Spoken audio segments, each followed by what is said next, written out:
नमस्कार दोस्तों, welcome back to Gita पाठ एपिसोड 7। सबसे पहले थैंक यू सो मच मेरी कम्युनिटी को इतना बड़ा बनाने के लिए और इसका हिस्सा बनने के लिए। आप में से हर सब्सक्राइबर मेरे लिए एक नंबर नहीं, एक बहुत बड़ी जिम्मेदारी है। तो आज बात करते हैं उस डर की जो हम सभी कभी ना कभी अकेलेपन में महसूस करते हैं। वो है सेल्फ डाउट। जिंदगी में एक ऐसा फेज ज़रूर आता है जब हमें लगता है कि हम जो भी कर रहे हैं सब गलत हो रहा है।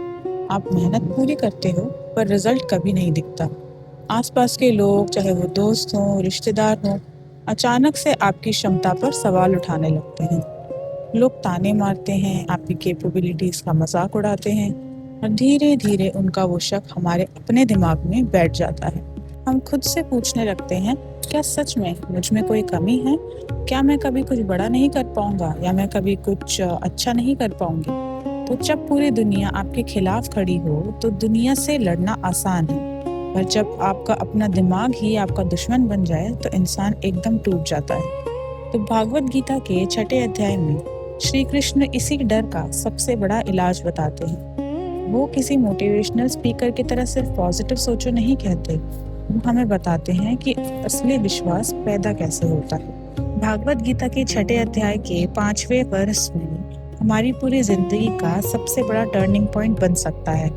श्री कृष्ण उसमें कहते हैं, उद्धारेत आत्मा नात्मा नाम नामतमा नाम आवाज सादायत आत्मेवा हयात्मान बंधुर एतमेवा विपुर आत्मा आहार। तो श्री कृष्ण हमें यहाँ समझाते हैं कि एक इंसान को अपने दिमाग के जरिए खुद का उद्धार यानी खुद को अपलिफ्ट करना चाहिए, खुद को कभी भी नीचे नहीं गिराना चाहिए, क्योंकि ये दिमाग ही आपका सबसे बड़ा दोस्त है और यही दिमाग आपका सबसे बड़ा दुश्मन। चलिए इस गहरी बात को एक बहुत ही नेचुरल और रियल लाइफ सिचुएशन से समझते हैं। इमेजिन कीजिए कि आप एक रास्ते से गुजर रहे हैं और अचानक से एक कुत्ता, एक स्ट्रे डॉग आप पर आके भौंकने लगता है। आप क्या करते हैं? क्या आप डर के मारे रोने लगते हैं या क्या आप उस कुत्ते के सामने बैठकर उसे समझने लगते हो कि मेरी गलती नहीं है?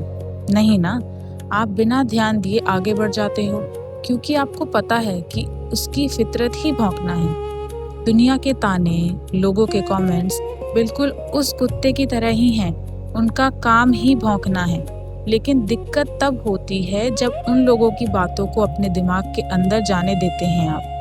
हमारा दिमाग एक जंगली हाथी यानी कि एक वाइल्ड एलिफेंट की तरह है। जब तक ये हाथी शांत है, ये दुनिया की सबसे बड़ी ताकत है। और अगर इस हाथी को डर लग जाए या ये पागल हो जाए तो ये किसी दुश्मन को बाद में मारेगा, पहले अपने ही मालिक को कुचल देगा। ठीक उसी तरह जब आप लोगों की बातों को सुनकर खुद पर शक करने लगते हो तो आप अपने ही अंदर के हाथी को पागल कर रहे हो। श्री कृष्ण यही कह रहे हैं कि दुनिया आपको नहीं गिरा सकती जब तक आप खुद अपने दिमाग को अपना दुश्मन नहीं बना लो। तो इसका रियल सोल्यूशन क्या है? आज से एक बात गांठ बांध लीजिए, आपकी वर्थ इस बात से तय नहीं होती कि दुनिया आपके बारे में क्या सोचती है। आपकी वर्थ इस बात से तय होती है कि जब आप रात को अकेले आईना देखते हो, शीशे के सामने खड़े होते हो, तो आप खुद को क्या बोलते हो? दुनिया आप पर थूक रही है, थूकने दो। लोग आपको इग्नोर कर रहे हैं, करने दो। उनका तो चल रहा है, चलने दो।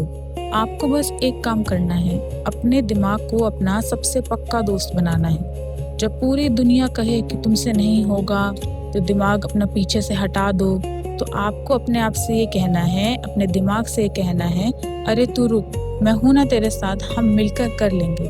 Drop the need for validation. हमें किसी से वैलिडेशन नहीं चाहिए, किसी के सर्टिफिकेट की जरूरत नहीं है।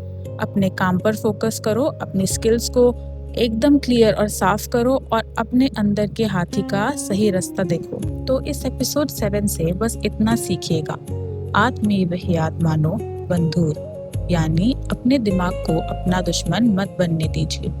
B your own biggest cheerleader. अपने लिए अपना सबसे बड़ा चीयर लीडर या मोटिवेशन बने। अगले एपिसोड में यानी एपिसोड 8 में हम बात करेंगे एक ऐसी चीज पर जो आपकी पूरी डेली रूटीन को बदल देगा। हम जानेंगे कि आलस्य यानी लेजीनेस और प्रोक्रेस्टिनेशन को हमेशा के लिए जड़ से कैसे खत्म किया जाता है। श्री कृष्ण हमें समझाएंगे इसको हमारे संयम के फॉर्मूला से कि कैसे हमें पेशेंस रखना चाहिए। अगर आज के इस उपदेश ने आपके अंदर के सेल्फ डाउट को थोड़ा सा भी कम किया हो या आपको थोड़ा सा खुद पर भरोसा दिलाया हो तो कमेंट सेक्शन में बिलीव लिखकर अपनी अटेंडेंस लगा दीजिए। लिखिए और मुझे बताइए कि आप अपना सबसे बड़ा दोस्त अपने दिमाग को बनाने के लिए तैयार हैं या नहीं। आप लोग मेरी कम्युनिटी को बड़ा बना रहे हैं, ये देखकर मुझे बहुत खुशी होती है और मोटिवेशन मिलती है कि मैं आगे भी ऐसा काम करती रहूं। तो अगर आपको मेरा वीडियो पसंद आया हो तो मेरे चैनल को ज़रूर सब्सक्राइब कर लीजिएगा और नोटिफिकेशन बेल को ऑन रखिएगा ताकि अगले वीडियो का अपडेट आप तक फटाफट पहुंच जाए। अपना ध्यान रखिएगा और मिलते हैं अगले एपिसोड में। Thank you so much for watching.